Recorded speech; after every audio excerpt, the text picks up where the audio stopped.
Keegan? Should be. I'd like to call this zoning board hearing, and the purpose of the hearing is to consider requested construction at community center for the residents of South Center and Brookline Courts. This property is located in an R3 zoning district. The application is for construction of a 45 by 32 community center by a nonprofit public service organization, which is allowable as a use by special exception, but the request requires zoning hearing board approval. It's a violation of Article 7, Section 220-39B1I of the City of Bradford zoning code. Legal ads ran in the Bradford era on January 11th and January 18th.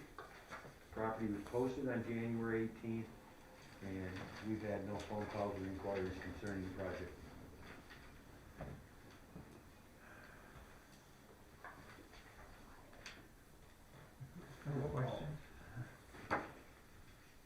Okay, Tom Bowes, Present. Ron Potler, Here. Robert Geisler, Here. Pete Palumbo, Here. Bill Black, Here. Keegan Danielson. Here. We have any questions? I do know there were some questions about, the entire total project cost the last time we were here, so I thought it might be beneficial to show the overall and how this community center fits into the overall project. Just so that everybody's aware that the total project cost is not just the community center, it's the entire project where they're looking at maybe putting new roofs, new siding, new gutters, downspouts, porches on the facilities there at Brookline Court and on South Center. So it's one component of a much, much larger project. Right. Your drawings cleared up from our drawings, at least for me, explicitly where you're going with the parking lots. Yes. That Okay, was good. the one question we had in the previous meeting, and those set of drawings there clear it up perfectly. Excellent, good, yeah, we had to relocate some of those, we had to provide for the existing offices that MCRHA has, and then as well as the new facility there that's proposed.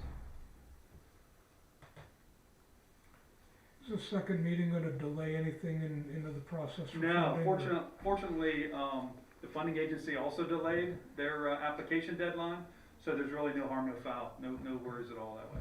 That's good. Good. Any other questions? I'd make a motion to accept the variance. Here first, is there a second? I'll second it. Bill Black seconds.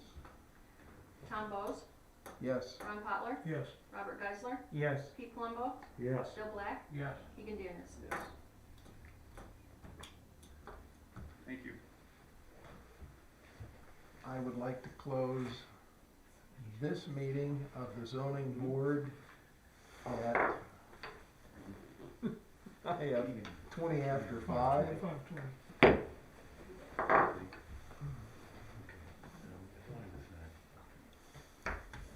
Do we have to make a motion? We need to have, I guess, Motion to adjourn. make a motion. Second.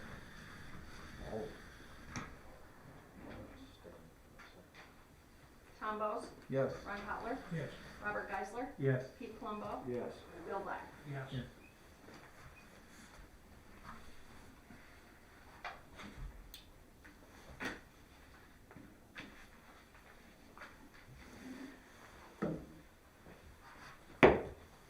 I'd like to call the zoning board hearing back in session to consider the request for the demolition of a building at 38 Ross Stretcher Street and leave a garage. Tom Bowes, Present? Ron Potler, Here. Robert Geisler, Yes. Pete Palumbo, Here. Bill Black, Yes. Keegan Danielson. This property is located in an R2 zoning district. The zoning code does not allow for a garage as a principal structure on a lot, which is what this becomes once the dwelling has been demolished. It's a violation of Article 6, Section 220-31A1 of the City of Bradford zoning code. Legal ads ran in the Bradford era on January 11th and January 18th. Property was posted on January 18th, and we've had no phone calls or inquiries concerning this. You will note, if anybody went up by there, the dwelling has already been demolished.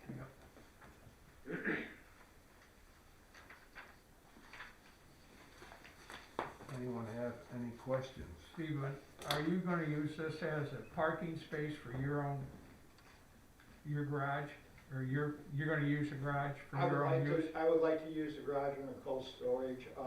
In the last 12 years that the property was previously rented, I never allowed the tenant to use the garage. I've been using it as my personal storage.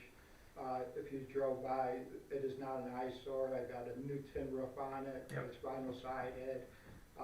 I talked with the neighbors in the neighborhood, and none of them seem to have a problem with it staying where it's at. I also own the empty lot, which is 38. The property in which it's in question is 34 Rochester Street. I also own 29, which is across the street, which makes it impossible for me to join the property because my house at 29 does not have a garage Right. there. So I would just like to keep it there. What we'd like to do with the property is we want to like put a garden into there instead of just having it a mowed lot. My wife and I, we do a little bit of composting and gardening, but I think it would be beneficial. I mean, I've used it probably since I've owned the property, which is probably 30 years. So I'd just like to continue to use it as cold storage. So you're just storing like lawn equipment and. Lawn equipment, we have a small antique business. I also put like my extra furniture into the garage. Okay. Basically just a cold storage thing, and then with the garden, I can put my tools over there that we need to keep, you know what I mean? You answered my question. Thank you. Any other questions? I've been by there, I concur about what the space, in fact, the garage, looks like it adds something to the street rather than deters it. I was up there yesterday. There's no ice. I'm looking at the size of the lot here, 39 by 100, you really can't really build anything there. House, It's pretty tough, yeah. Yeah. Yeah. I'd also make a motion to accept the Okay, I variance was on gonna that. say, hearing no questions, and there's a motion on the floor. I'll second it. Tom Bowes, Yes. Ron Potler, Yes, Robert Geisler, Yes. Pete Palumbo, yes. Bill Black. Yes. Thank you. well, thanks for keeping the neighborhood up. Yes. These well maintained, I can tell you that, I drove by. Do I, Yeah, Adjourn the meeting. do I hear would like to adjourn this meeting at, I have 25 after. Verizon says the same. Here, do we have a motion? I'll motion. Bill Black, Go ahead, I'll make it. second motion. Robert Geisler, Tom Bowes, yes. Ron Potler, Yes. Robert Geisler, Yes. Pete Palumbo, Yeah. Bill Black. Yes. Thank you, gentlemen. You're welcome. Thank you. Thank you. Thank you, guys.